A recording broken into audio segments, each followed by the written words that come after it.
We see the team of Stark, Nass, and Pardee on the left. Possibly the favorites here on day 2, but they're going to have to unseat the team in first. This is a team of Alexis, Ostrander, Brian Coval, and Chris Stagno. And Pardee champing at the bit a little bit here, as you see he already has a Deathrite Shaman as they're waiting to get the green light.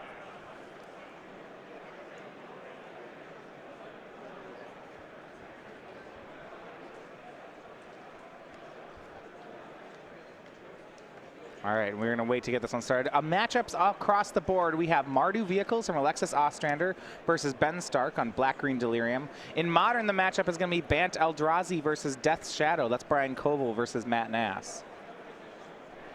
And Matt is playing that Death's Shadow Jund list we saw yesterday. Nass demonstrated the deck's ability to grind a good amount, though that matters way less against Bant Eldrazi than it does against Abzan.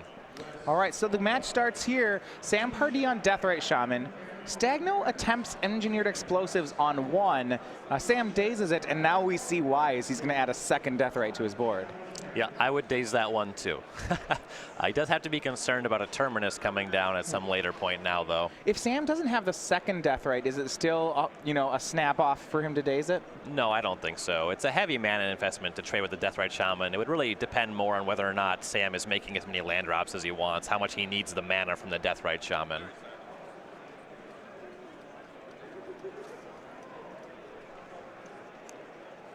All right, so Stagno going to set up a perfect Brainstorm on turn 2 here, playing Fetch Land, then casting the main phase Brainstorm. Frequently on turn 2 here for a Miracles player, certainly in the face of 2 creatures, you might be looking to leave Terminus on top, not fetch that away until the Miracle trigger is on the stack. So then you have the option to cast it. Okay, so how that works is when you draw it on for your turn, it's in your hand, then you can fetch for the white source and cast it. The first time you see it, it looks like your opponent's cheating, but I assure you, it's how it works. Brainstorm is replaced there by Chris. So we go back to Pardee on turn 3 in here. 2 Deathrite Shamans in play, so he has some board presence, and it looks like 2 lands now in graveyard with his Misty Rainforest. So can ramp up to 4. And looks like he'll do just that, going for Jace the Mind Sculptor here. And Chris immediately is going to fight over that with Force of Will. Yeah, that's about the best possible start in this kind of matchup. Jace the Mind Sculptor matters a lot more than creatures. Pulling the trigger on Force makes a lot of sense here. Looks like he actually have the copy of Predict to that. Predict a 1-of in Chris's main. It's a fun card to play with Brainstorm and Sensei's Divining Top. It's not really predicting anymore. It's just kind of knowing. Right. It's called. So, no Jace for Pardee. Chris will complete the Brainstorm by cracking his fetch land. Of note here, there's actually only 1 land in the graveyards for the Deathrite Shamans now. That's the one that Chris just put there. Right.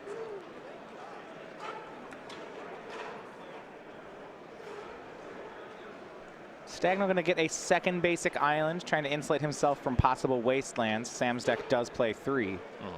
This is one of the strengths of Miracles as a deck in Legacy. It plays a lot of basics. Generally very powerful against both Wasteland and Price of Progress.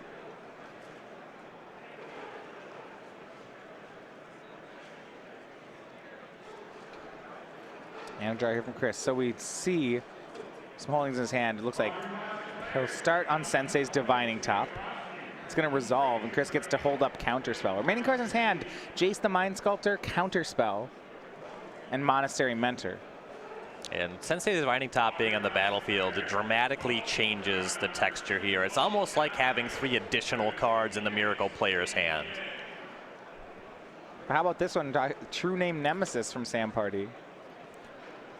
Now, I have an interesting question here, Ryan. Chris seems to have 2 options. He can use Counterspell on True Name Nemesis because it's a problematic card, or he can use one of his 2 mana sources to try to find a Terminus, and then just make all of this easy, clean up all 3. And given the fetch happening now, I assume that's what's happening is Stagno is going for that Counterspell. It's a little bit greedy to rely on finding Terminus. Sensei's Divining Top is a great card for finding more cards. The deck has access to Brainstorm, a lot of card filtering. It ponders as well, but if you don't hit it, you're just dead in a couple turns. Yeah, Chris, that's too big of a risk to take. He's going to try to counterspell the True Name, but Daze will be at the ready from Sam, and True Name resolves. Now he would love to find that Terminus. Debating if he wants to spin on upkeep. He does spin top. It means that the Monastery Mentor in his hand, he's going to be 1 mana short of it. And looking at the top 3, he does not find the white sorcery.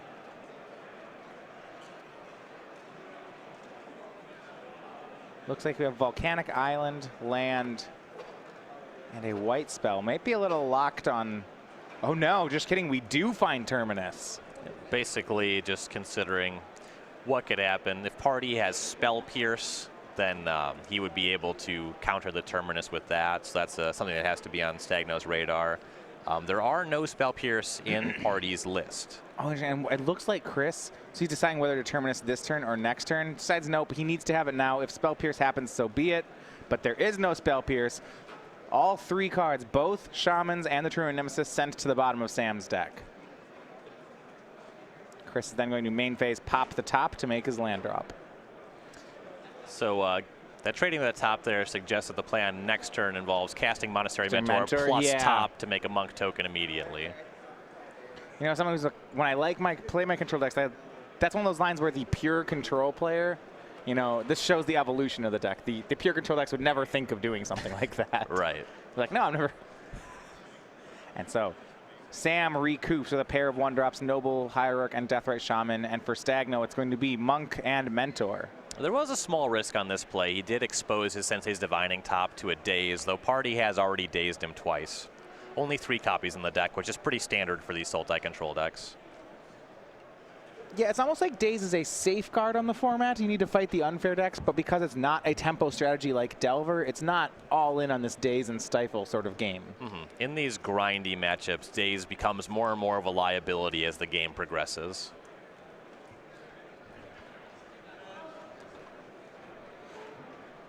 First result in here, this goes over from the modern tables. It's going to be Matt Nass with Death's Shadow going up a game on Brian Coval's Bant Eldrazi. And Death's Shadow is certainly able to steal quick games against the Bant Eldrazi deck. So going back to our Legacy match, Sam's going to attempt to keep pace here. Abrupt Decay will shoot down Monastery Mentor. But even despite that, if we're getting to this point where it's starting to be a Miracles-style game. There's a top on play, the board's relatively stable. And now with Stagno's last card being a Jace the Mind Sculptor resolving, this is going to be a very difficult game for Sam. Yeah, we saw Stagno Force of Will Pardee's early Jace the Mind Sculptor. This card is just so important. Still every bit as good as when it was printed. This card wins games on its own. Chris will brainstorm his top cards. Look to be, he'll put Force of Will in his hand.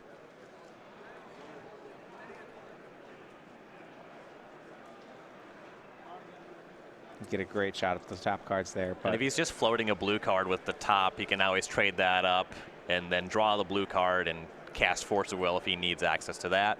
Also, just having the Force of Will in hand, if he gets targeted by something like a Thoughtseize, then he'll want to go ahead and do that. Pardee casting Leovold Emissary of Tress, and it looks like Stagno is considering trading up the top to Force of Will on that one. Yeah. Alternatively, if he finds a Terminus in the top 3 here, that would be great here.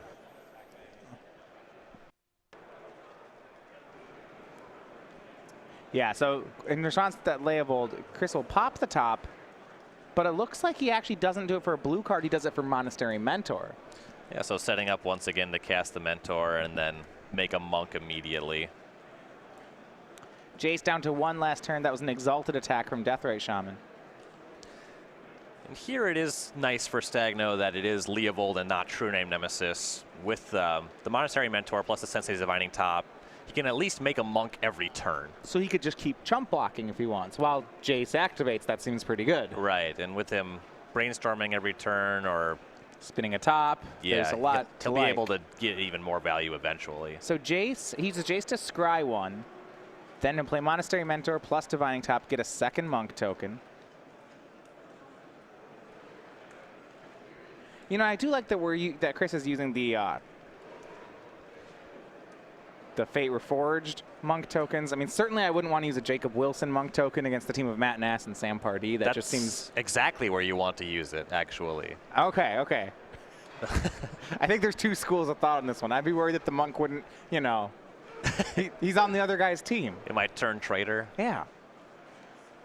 Leovold will attack a Monk token chump blocks. And for Stagno, he'll spin Divining Top again.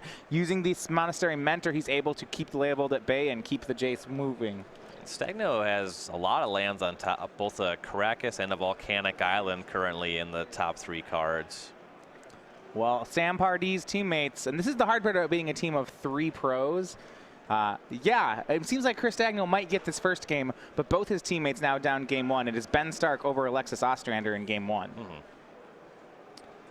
And Stagno will go with a Unexpectedly Absent. This is actually, Ryan, an interesting card here. He's playing this in place of Council's Judgment this weekend. So when you're playing a Monastery Mentor game and you're trying to get ahead of your opponent with monks, this card is a nice tempo play because you don't just deal with the problematic permanent, you also force your opponent to draw it again. The issue is Unexpectedly Absent can't actually deal with something like a True Name Nemesis. So there's some give and take. Sure, and in this matchup there are True Name Nemesis. Right. I think one of the best plays, I was talking to him about his deck yesterday, was able to, in a mirror, use Unexpectedly Absent with X equals 5 on a counterbalance because there are no 7-drops in the deck. Well, here's some bad news for Stagno. Because that Leovold left play, we have a fatal push from Pardee coming down on his Monastery Mentor. So Chris is going to lose the creature. And now he's back to that place where with, I guess his monks right now have prowess for the turn, so there's no free attack for Sam just yet. Chris will add Sensei's Divining Top, and it looks like he'll attack with one of his monks. That's now a 3/3. But Sam will fight back, exiling Monastery Mentor. Interesting, so Sam's choosing to gain life as opposed to drain. Yeah, there are a couple prowess monks, so insulated life total a little bit. How about this Umezawa's Jite from Sam Pardee? Not ready to go out just yet. This, if it connects, will certainly clean up the monk tokens. Yeah, that Jite is nice here. Given access to the hierarchy, has enough mana to equip it on the same turn as well. Sam now empty-handed. Last card is land 4. Equipping Jite will be an easy one here. Just Volcanic Island up for Chris Stagno, so presumably he has not found something like a Swords to Plowshares. Sam looks like he'll be getting Jite counters this turn. That card's still good, huh? Yeah, that's in any creature mirror. Yeah, it's pretty nice. Played against Umezawa's Jite at the Betrayers of Kamigawa pre-release. Oh, that's fun. It was the first of many times that I lost to this card.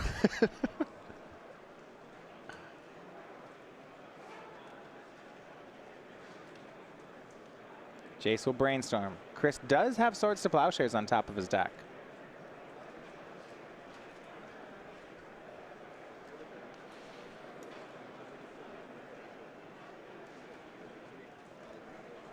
So Force of Will, land, Swords to Plowshares in Chris's hand, and he is at the point now with 6 lands in play. This Force of Will may be hard cast. And he spun the top, and there is a Terminus in the top 3 here, so that will give him some reprieve.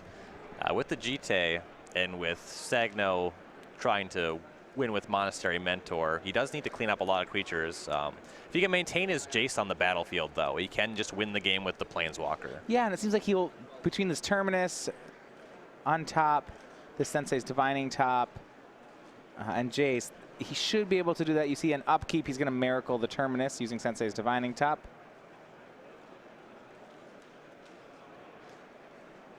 Now, Chris has already gone through 2 copies of Monastery Mentor. He has a 3rd one if he wants to win this way, but you are right. After that, it's going to be Jace. This is only win con.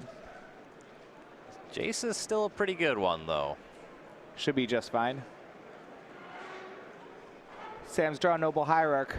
When he tries to equip, it'll be Chris with Swords to Plowshares. So now it is right where the Miracles player wants to be. It's empty boards on both sides, except one player has a Jace and a top. And this is what I really like by the way Stagno is playing this game, it's likely that he's going to win the game with Jace the Mind Sculptor, but he's still brainstorming, and I like that a lot. You want to get a bunch of cards with your Jace. If you just start Fate Sealing or Scrying with it, more things can go wrong. If you're drawing extra cards, that's almost never a bad spot. Well, here's where the other plan works. He has found his third copy of Monastery Mentor. You see on that turn, he goes ahead and plays Mentor and Top. Sam is going to try to kill Monastery Mentor with this Umezawa's Jite. If he succeeds, that's the last Mentor in Chris's deck. Still has that Monk, though. That he does. So, yeah, third Monastery Mentor down. And I guess Chris has three, what we might see a cobbling together of this Monk token and a couple Snapcaster Mages. It's not pretty, but it would work. I mean, Pardee's just out of stuff. No cards in hand, 4 lands and a Jite, down to 15. Chris, Jace will brainstorm again for him. He finds a fetch land this time. That's pretty nice. You see he'll play that, shuffle away some of the bad ones. Recast Divining Top. 1 prowess trigger on the Monk. Spin Top again. Wanted to see that third card down. Nah, didn't like that one either, so he'll shuffle the deck so that he can get 3 new cards on his top. Top is totally at a reasonable power level. This card is just clean, it's so good, honest, and fair. Well, he didn't draw any cards, Ryan. It's not. It's card disadvantage. Yeah, let's call it that. On the surface of things, it's just a cantrip. No, there's no draw 2 mode on Divining Top. I think it's fine. There is if you have a Voltaic key. That's true. I do like playing my fair cards that way. True Name Nemesis from Sam Pardee. There's a Force of Will in Chris Stagno's hand, but he was tapped too low for that, so the True Name will resolve. Yeah, there's a Terminus too, though. It's like he had a turn. You might be like, wow, I'm surprised he didn't fight over that. It's almost like he had it covered.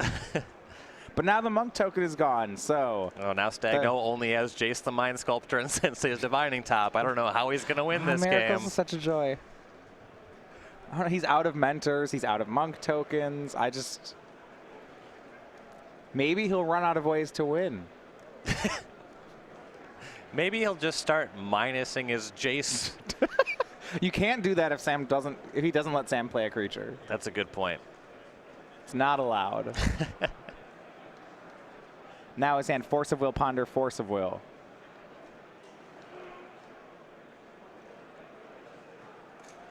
It's hard to even say what he's looking for at this point. Top of the deck is Terminus land, fetch land. I don't want to say that the game is over, because that's not necessarily true, but we are very much in the miracles stage of the game, where the deck has not actually killed the opponent, but only one player is playing this game right now. Yeah, Chris is in a great spot. What he's got to watch, though, is you have to imagine he's glancing over his shoulder at the matches of Brian Coval and Alexis Ostrander at this point, you know, saying, okay, I think I have game 1, guys, but I need one of you to force a game 3. Mm-hmm.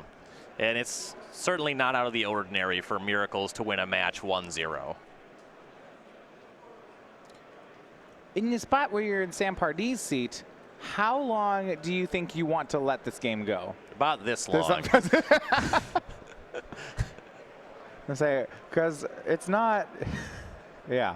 So Sam will concede there, seeing the chokehold kind of set in. So game 1 to Chris Stagno. It's not going to be a clean sweep on the side of the pros, at least not for the first games.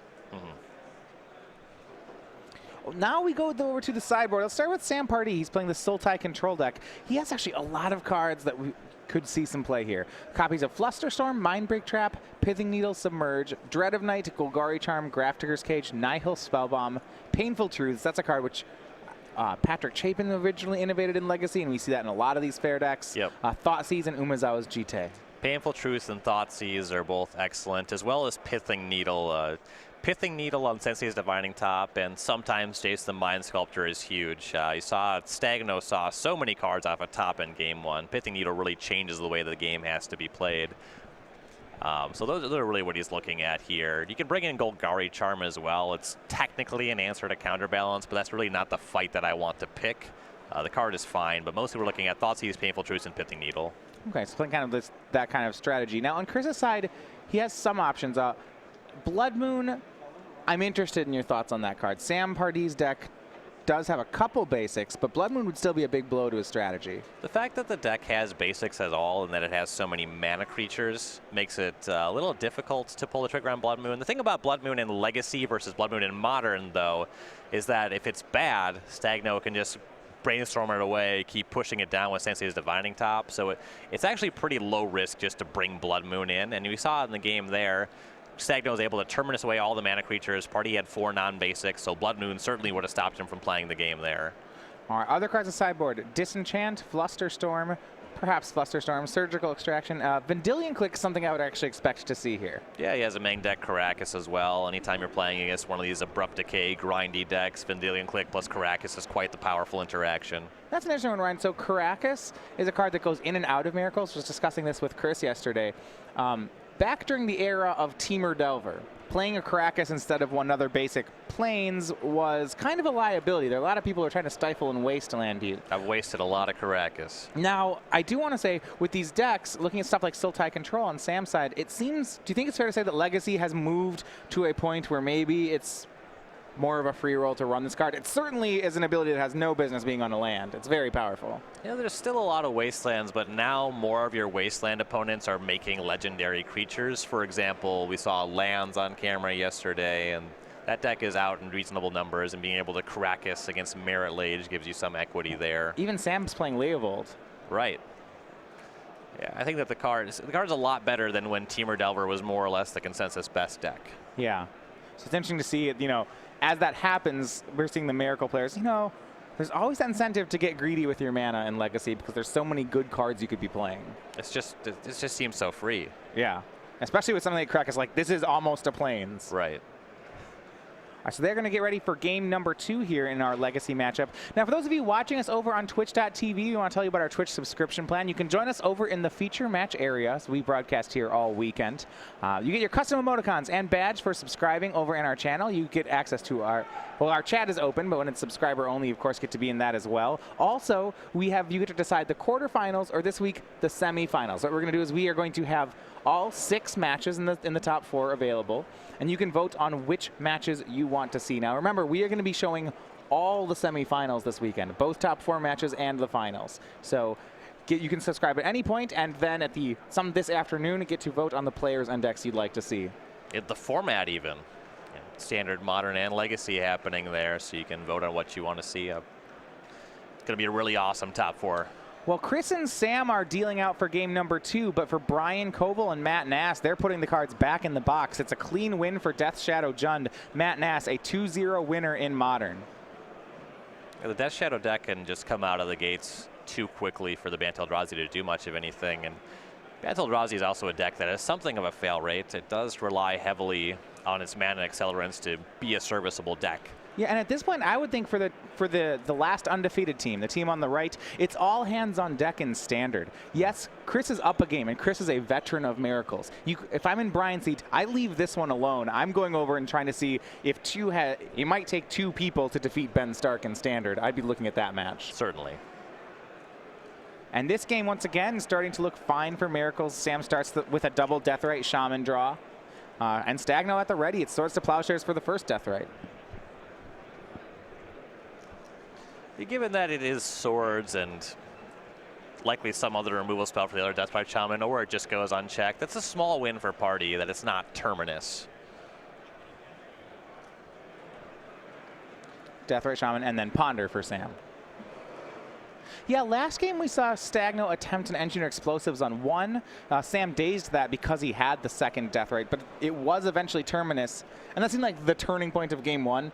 Chris found a Terminus for a board of Shaman, True Name, and I never felt like Sam came back from that. It frequently is the case that if you can't fight the fight over Terminus, you, along with your creatures, are hitting the bin. So Stagno makes Divining Top. Sam will respond with Pithing Needle. Now remember, with how these rules work, Chris has to use, if he wants to use top, he needs to do all this before Sam names a card.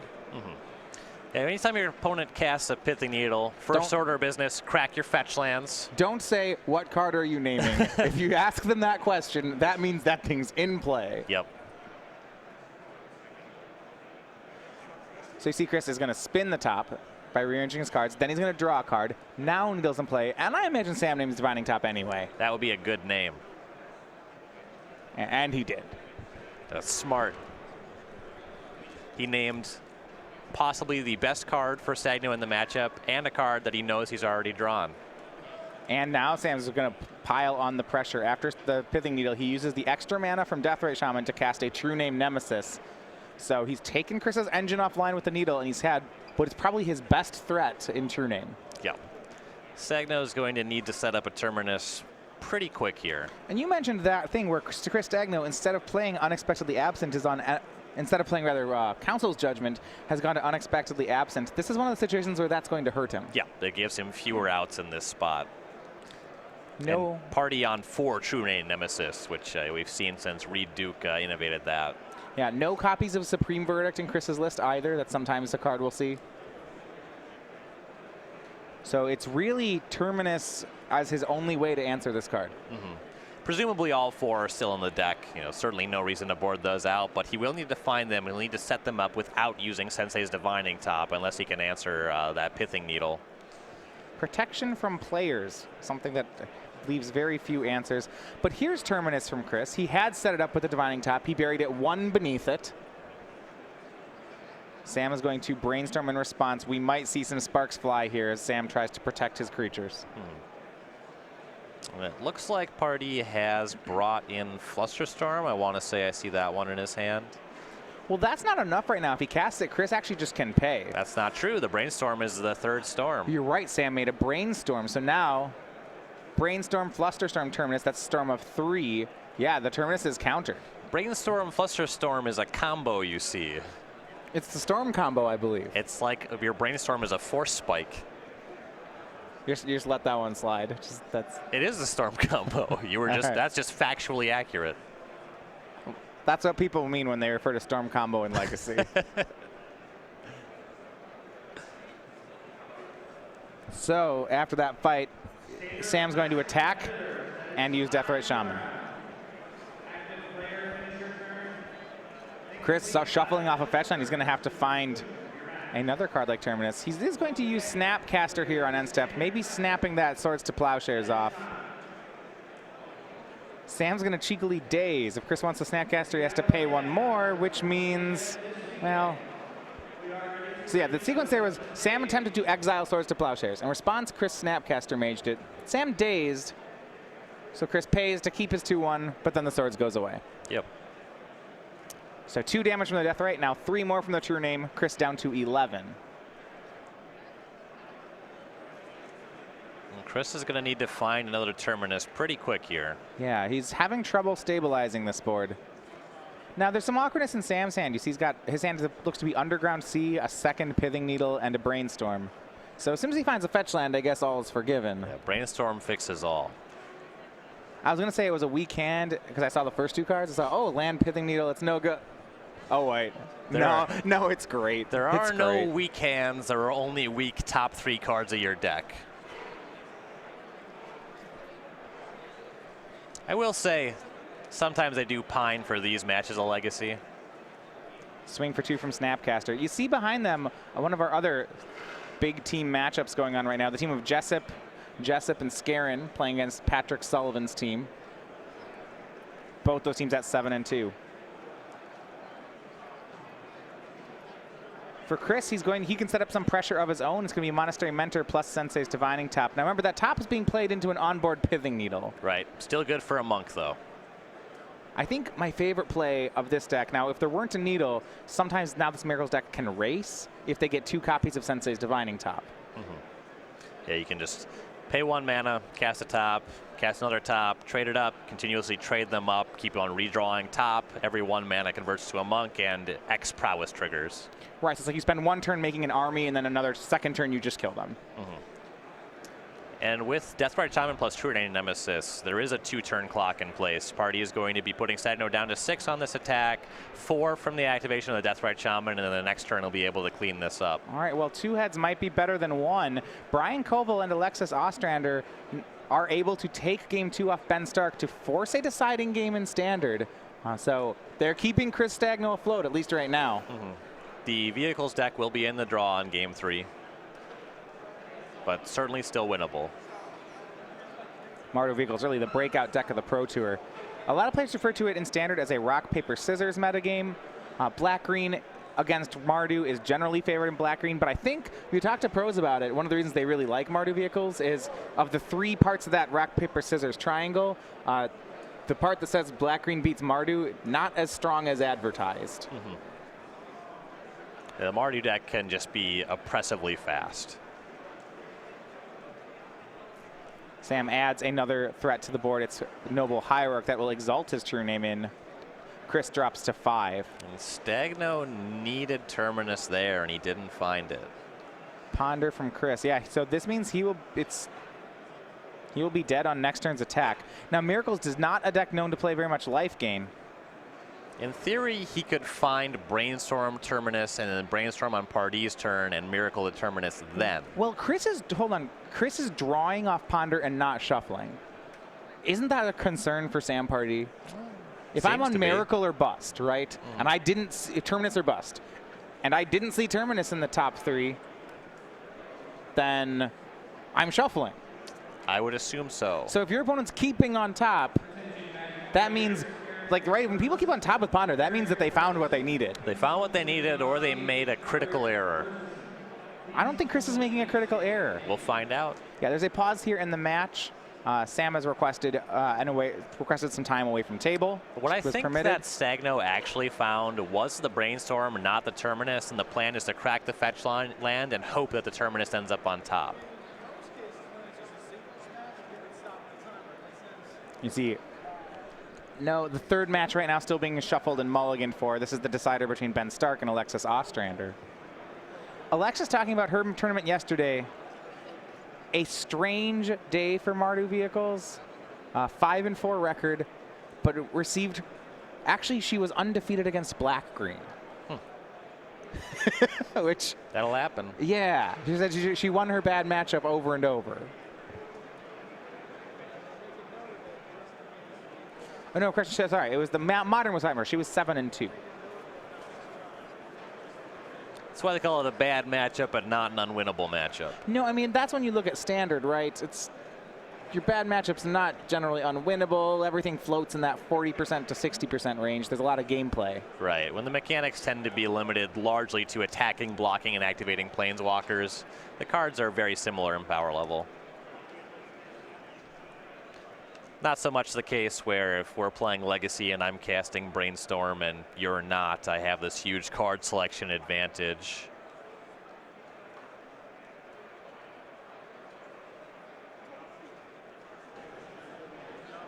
And you saw, before this game was paused here, Coval was discussing Stagno's line with him a little bit, which leads me to believe that there's nothing as clear-cut as I already have the Terminus and the Brainstorm rolled up.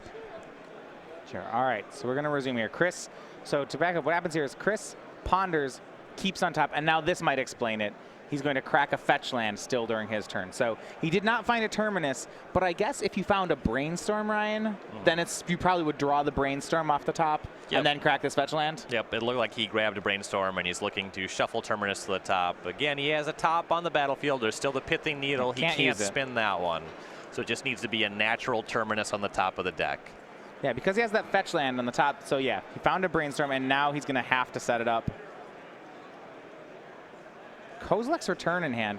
A neat one, but I don't think one that's going to matter here. Brainstorm. Swords, Caracas. The Devoid mechanic helps in some spots. It does not remove any of True Name Nemesis protection. So Chris cannot Terminus. He didn't find it. He could Swords to Plowshare some of his own creatures for life gain, but I'm worried, Ryan, that he's Brainstorm locked at this point. Right. That's the term of when you've kept cards on top with Brainstorm and you have no way to shuffle. You know your next draws, and they're not good enough. The Kozilek's Return, it does at least deal with the Deathrite Shaman and the Noble Hierarch. The issue with Pardee playing the Hierarch last turn, Stagno's life is too low. He's just dead to 1 activation of Shaman plus the True Nemesis connecting. So Swords to Plowshares on the Deathrite. It'll put Chris down to 2. But of note here, look at our counting our prowess. We've had Ponder, Brainstorm, Swords to Plowshares now. So These monk tokens are of varying sizes. Chris is going to swing. Now, he could use a Swords to Plowshares, Ryan. Hold on here. If he can gain enough life to not die this turn by swordsing his own guy, can't he just win this race? He's got a huge enough army that he's built up. Yeah, he's in a good spot. He'll be doing some damage to Pardee on this turn. He won't be able to generate anywhere near as much prowess on the following turn, but he does start to have an advantage on the battlefield anyway. You see a swing here with the Mentor, the Mage, and the Monk. Now, because he's cast 3 spells so far, so we're looking at a 5/5 Monastery Mentor and a 4/4 Monk. So this is a swing of 11 points. And if he swords as one of his own creatures, something I wouldn't be surprised to see him do, he could push it all the way up to 13. Now he's going to have to gain at least 3 more life because he's got this Exalted attack from True Name. He may have missed a couple points of damage here if the plan was to swords his own creature. Yeah, it looks like there's a block. Okay, and then Chris is going to swords the largest monk. Yep. He does not want to swords the Mentor itself, of course. I was wondering if he was going to swords the second largest monks and then get 2 more damage in. Swordsing the largest monk, you see that puts him at 7 here, which is 2 hits from True Name Nemesis. Which is pretty great. Well, let's make that 1. Okay, Leovold and Noble Hierarch. Yeah, so 2 hits from True Name. This is exalts up, and it'll be a hit for 4. And Stagno needs 2 prowess triggers here to make this happen. Well, actually, maybe just 1 now. Caracas is going to go ahead and bounce Leovold. Actually, still 2. If the Hierarch jumps in front of the Mentor, then you have Snapcaster, 4 monks. That's 6 at the base. Only +4 with 1 prowess trigger. So he needs 2. He needs Cantrip and Dispel. Or maybe a way to gain life. Gaining life also plays. Another swords would probably win him the game.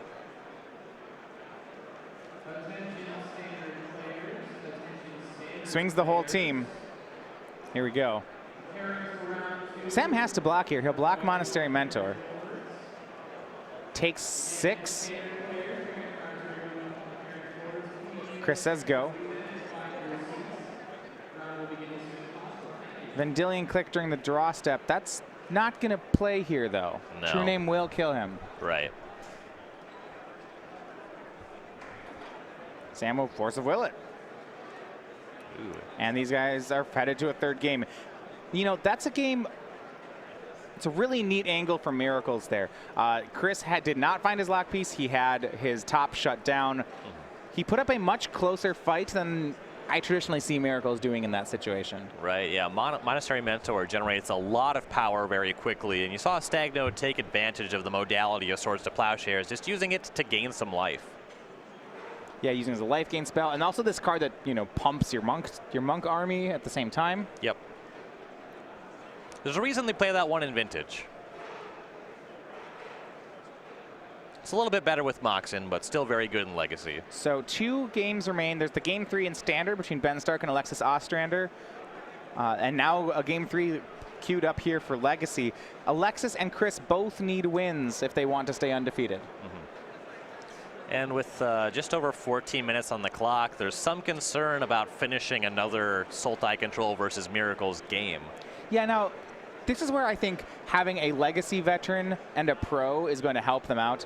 Players who play enough, if you're a Legacy specialist in Miracles, you got to know how to dodge the draw. Right. And especially pro players like Sam Pardee are very adept at changing pace to their situations. These players are aware of the time on the clock. You're right that this would be a pretty fast game of this matchup, but I would not be surprised to see both players, you know, put their foot on the pedal here. Right. Yeah, they should be able to manage it.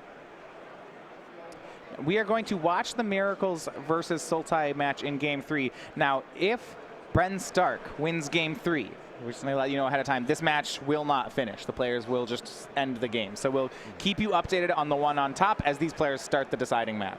Right.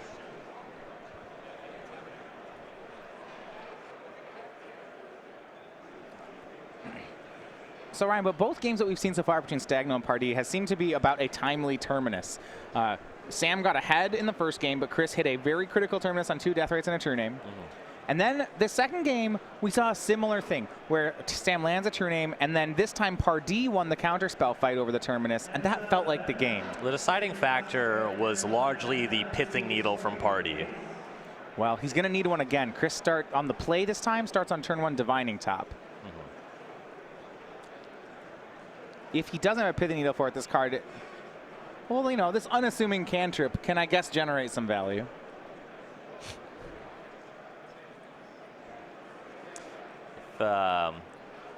R&D did one of those articles where they show the design notes for a card, and they've covered Sensei's Divining Top.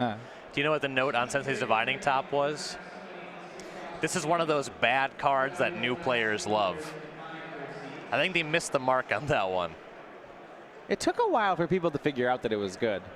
It's largely just the existence of fetch lands. Yeah, I was gonna be like, in Standard, it was not that great. So no Needle for Sam. He starts on Noble Hierarch. Chris just plays a second land and passes. Sam, you try to pull ahead with some extra mana. Starts with a Ponder. Land. Could he have a 2-mana spell? Sure could. Multiple Brainstorms in the grip.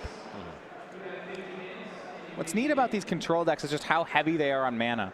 Sam's threat package is just 4 True Name, 2 Layable, so just 6 creatures. But then he has 8 mana creatures, 4 Noble Hierarchs, 4 Deathrite Shamans.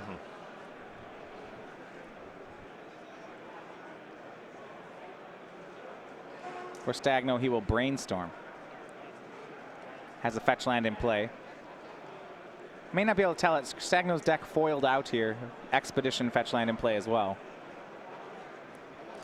Very unlikely that Legacy deck would play an Expedition shock land. So yeah, I guess he hasn't foiled out the beta duels. Someday. And it looks like this is the play you're talking about. So he gets Terminus on top of his deck. So how this works with Miracle is you draw Terminus into your hand, but you reveal it to say, I drew this as a Miracle card. Now, when you actually play your Miracle spell, the card is physically in your hand. So at that point, he can fetch for a white source and go cast Terminus. I think this looks strange because you'd think like, oh, he's shuffling away the Terminus, but it's actually in his hand when he does this. It's sort of a dexterity thing that gets a little confusing. So to trigger Miracle, the card can't touch your hand, because it's just assumed it was already part of your hand if it has. So you have to keep it separate. So you flip it up, you reveal it, then you put it in your hand face up. Right. Then you say, I'm paying for it. Exactly. And Chris, after Terminus sweeps away both of Sam's creatures, he'll do exactly what the Miracles deck wants to do. Cast a cantrip and say go. Land, go. I have a top. Let's go to the nothing phase of the game. Well, it's neat, Ryan, because Miracles is the control deck, one of the control decks of Legacy, but it doesn't actually have card advantage. You know, there's no like draw, there's no factor fiction, there's no draw spell. What it does is it trades cards, and instead of like in normal standards we see trade and then I draw 2, but they go like trade and then I spin a top. Like I trade and then I just slightly draw better cards. And you saw a handshake there. We have a result from our standard round. Ben Stark did take it down. So 2-1, Ben Stark defeats Alexis Ostrander. The team of Stark, Nass, and Pardee will win the round. And, you know, I don't want to say this one's over, but I think if you're in Sam Pardee's spot, you give Ben Stark a pat on the back here. That was a hole he was going to have to claw out of. Right. Unless Pardee was able to produce a Sensei's Divining Top, Stagno was certainly in the driver's seat of that game. Yeah, when the Miracles player hits an early Terminus, sweeps the board, untaps with a Divining Top, and just as many cards in hand, I don't want to try to win from that. Right.